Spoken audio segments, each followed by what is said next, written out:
Hello dear student, welcome in the class of biology. Today we are starting our chapter number 10, reaching the age of adolescence. Okay, in preview lecture we are discussing about the topic that is change at the puberty and adolescence, but there is a last topic of this, the reaching the mental, intellectual and emotional maturity is not completed. So today we are discussing this topic. After that we are discussing about the secondary sexual character. So let's start. Reaching the mental, intellectual and emotional maturity, मतलब ये जो time होता है, adolescence वाला जो time होता है, puberty period जो होता है, इसके अंदर कुछ मेंटल चेंज भी देखने को मिलते हैं, मतलब दैट मीन्स कुछ इमोशनल चेंज भी देखने को मिलते हैं, कुछ जो इंटेलेक्चुअल चेंज होते हैं वो भी देखने को मिलता है. ठीक है, किस तरीके से ये सारे चेंजेस देखने को मिलते हैं. That means adolescence the time when the brain acquired a great capacity for the learning, है ना. मतलब एडोलेसेंस एक ऐसा फेज होता है जिसके अंदर बहुत ग्रेट फैसिलिटी देखने को मिलती है लिविंग ऑर्गेनिज्म में, कि उनके अंदर बहुत कुछ सीखने का और बहुत कुछ लर्न करने का टाइम होता है. इंटेलेक्चुअल डेवलपमेंट होता है अलग अलग जगहों के अकॉर्डिंग, अलग अलग टाइम के अकॉर्डिंग. ठीक है, अगर हम इसकी बात करते हैं तो क्या होता है, क्या क्या चेंजेस देखने को मिलते हैं. Start giving more important to their friends and their peer group. That means क्या हो जाता है, ऐसे समय में जो बच्चे जब इस फेज से गुजर रहे होते हैं, एडोलेसेंस पीरियड से, एडोलेसेंस पीरियड के समय क्या ऐसा हो जाता है, ये लोग काफी ज्यादा इम्पोर्टेंस देने लगते हैं अपने फ्रेंड्स को और उनके ग्रुप को. ठीक है, इम्पोर्टेंस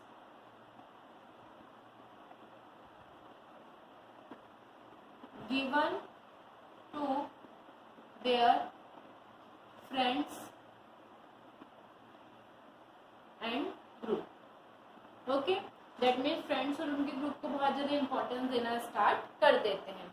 इसके अलावा काफी कंफ्यूज रहते हैं, अपने इमोशन आउटबर्स्ट होते हैं, कभी कभी एकदम बहुत ज्यादा खुश हो जाते हैं, कभी एकदम छोटी छोटी बातों पे सैड हो जाते हैं, मूड स्विंग्स बहुत ज्यादा देखने को मिलते हैं. इसके अलावा बहुत ज्यादा सेंसिटिव हो जाते हैं, अपना टेम्परेचर जो होता है वो इजिली लूज कर देते हैं, है ना. और ये सारे चेंजेस होने का रीजन क्या होता है, हार्मोनल हार्मोन्स होते हैं. Hormones are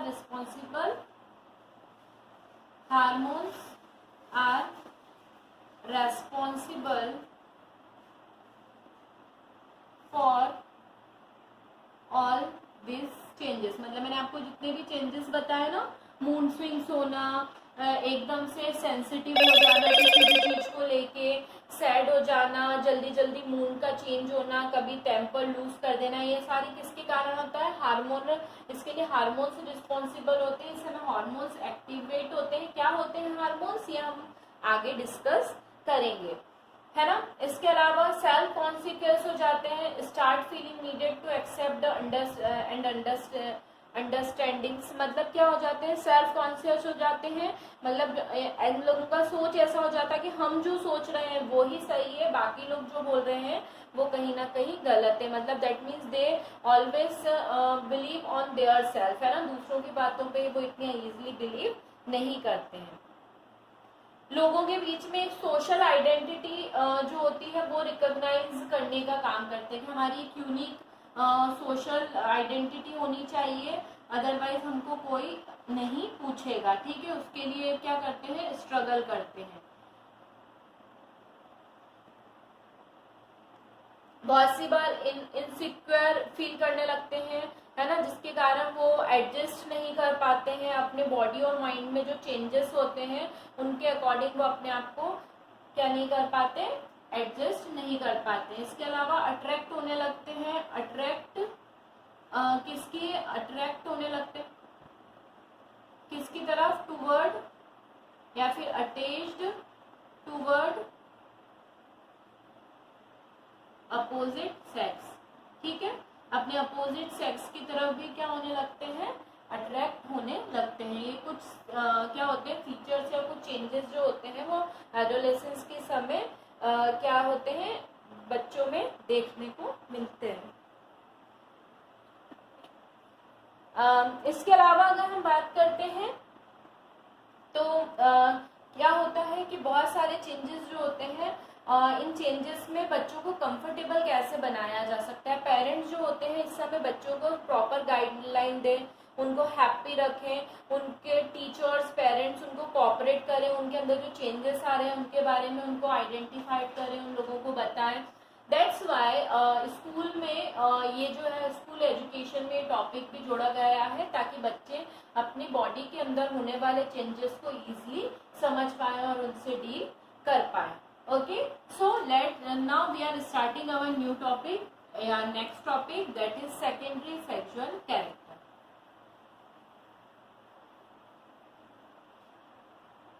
Our next topic is secondary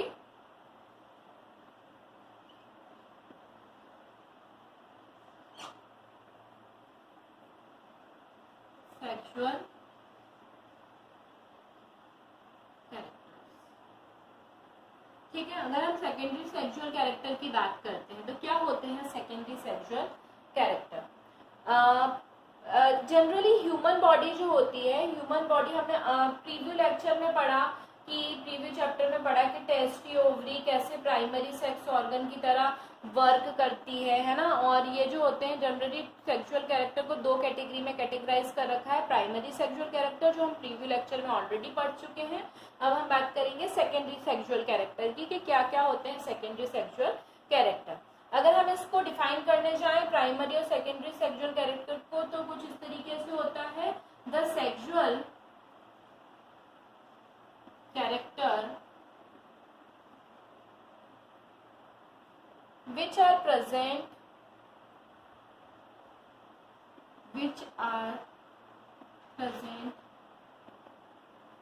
since the birth are called primary sexual character. ठीक है, क्या होते हैं प्राइमरी सेक्सुअल कैरेक्टर? वो सेक्सुअल कैरेक्टर होते हैं जो बर्थ से हमारे अंदर देखने को मिलते हैं। ठीक है, that is called primary sexual character. और अगर हम सेकेंडरी सेक्सुअल कैरेक्टर की बात करते हैं तो वो क्या होते हैं, the sexual character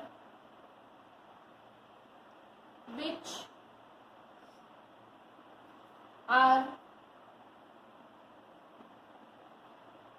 controlled by hormones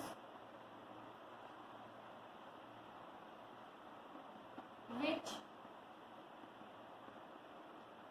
distinguish between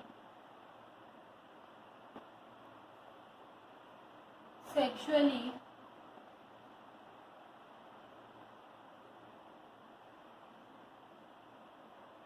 mature male and female, distinguish between sexually male and female, but are not involve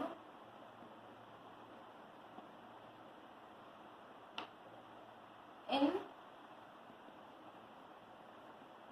reproduction are called secondary sexual character.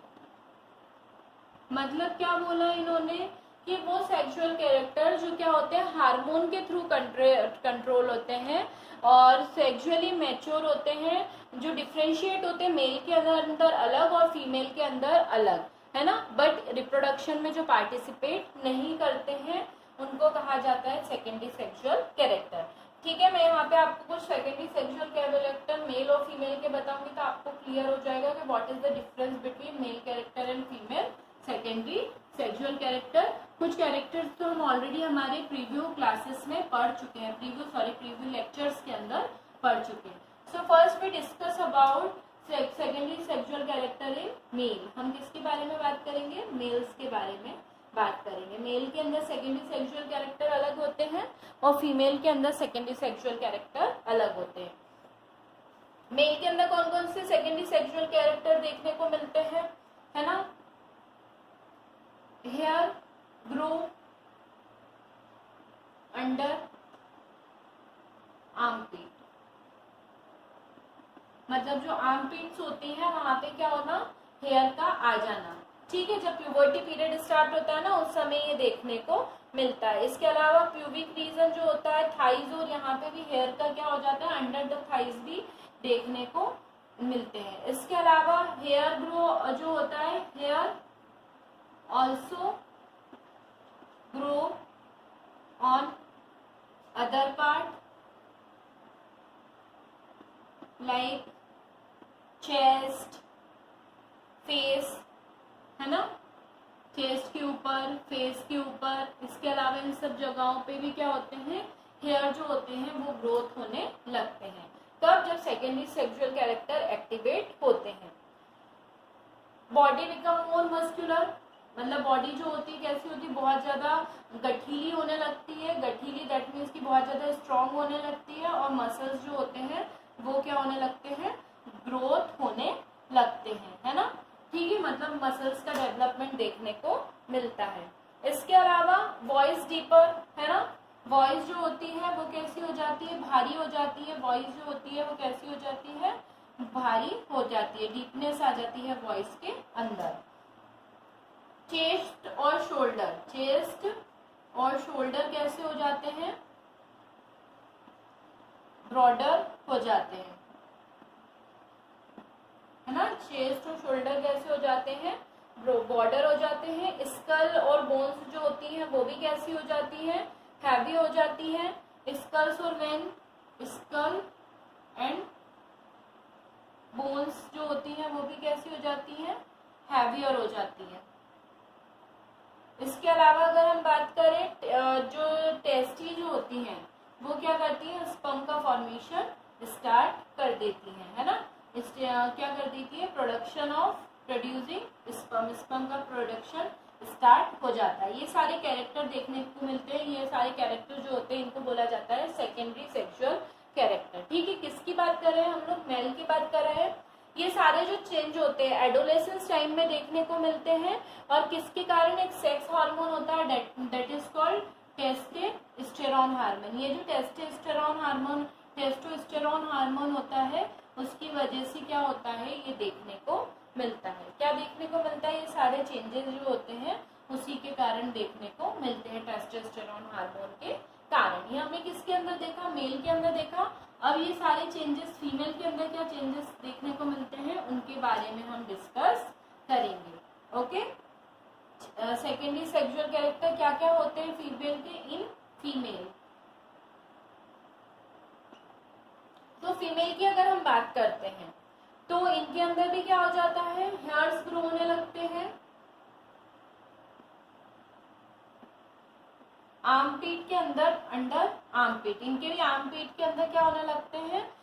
जो हेयर्स होते हैं वो ग्रो होने लगते हैं। और पेल्विक रीजन के अंदर भी हेयर ग्रो होने लगते हैं, है ना? ओवरी जो होती है, ओवरी स्टार्ट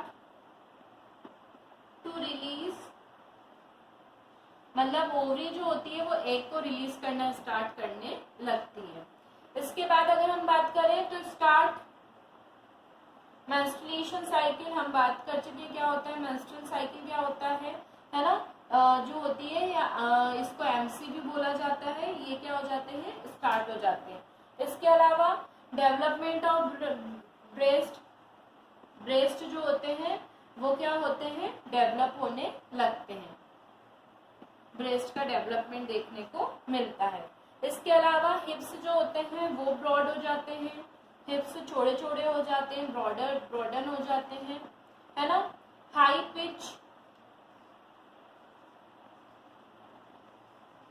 पिच हो जाती है वॉइस की, है ना? ये सारे सेकेंडरी सेक्सुअल कैरेक्टर फीमेल्स के अंदर देखने को मिलते हैं। किसके कारण? इनके अंदर भी कुछ हार्मोन्स होते हैं, वो रिस्पॉन्सिबल होते हैं इन कैरेक्टर को, सेकेंडरी सेक्सुअल कैरेक्टर को डेवलप करने के लिए। कौन से हार्मोन होते हैं फीमेल के अंदर? ऑस्ट्रोजन और प्रोजेस्टेरॉन। ठीक है, ये दो हार्मोन्स होते हैं जो रिस्पॉन्सिबल होते हैं किसके लिए? सेकेंडरी सेक्सुअल कैरेक्टर के लिए। ओके, और इसी के साथ हमारा topic secondary sexual character that means in male and female finish होता है। नेक्स्ट लेक्चर में we are discussing about our next topic and our next topic is hormones. That means hormones क्या होते हैं and how does it work. ठीक है, so next lecture के अंदर हम किसके बारे में डिस्कस करने वाले हैं? हार्मोन्स के बारे में डिस्कस करने वाले हैं। So till then student, take care, have a nice day.